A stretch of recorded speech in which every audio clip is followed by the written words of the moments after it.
হচ্ছে? আরে এখন তো হেরে টেরে গিয়ে আবার সেই এখনকার দলে ঢুকছিস তুই, সিংবিগে বাছুরের দলে ঢুকা না। বুঝতে পারছো কত না? কিছু করেছিস, আমি তো রিপোর্ট করে দেবো। তুই বুঝতে পারছো না আমি আমি কি বোঝার অবস্থা? দরকার নেই, শোনো, তুই সারা বেঈমান। আমি যা উল্টো তাই। মাচিনটাকে নিয়ে চলে তুই গাড়ি আমার সব ঢুকেছো, জান- আমি হ্যাঁ? রিপোর্ট করে দেবো, পুলিশ শোনো, ধরে নিয়ে যাবে কোমরে সবাই- ধরবে হাফ প্যান্ট পরে। না না শোনো, হুম। এখন আমাকে সব ডাকছে।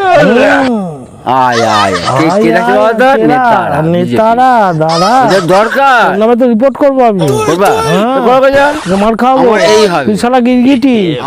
আমি চাই থাকবো। আচ্ছা দেখা যাক। তুমি যদি পারো হ্যাঁ, করে নাও। যাও, যাও। দরকার। আচ্ছা যা শালা, মেয়ে ছেলে ঘরে ঢুকা থেকে আরম্ভ করে উকি মারা থেকে ধর্ষণ, তারা তোকে কিরাম করি দেখ, কোমরে দড়ি বেঁধে হাফ প্যান্ট পরে ঘুরে হবে তোকে। তোর নামে রিপোর্ট করলাম বলে আমি তার কাছে। শালা গিরগিটি এগারে পিটিয়ে মারবো শালা। যখন যা সরকার তখন তোমার তাই দরকার না।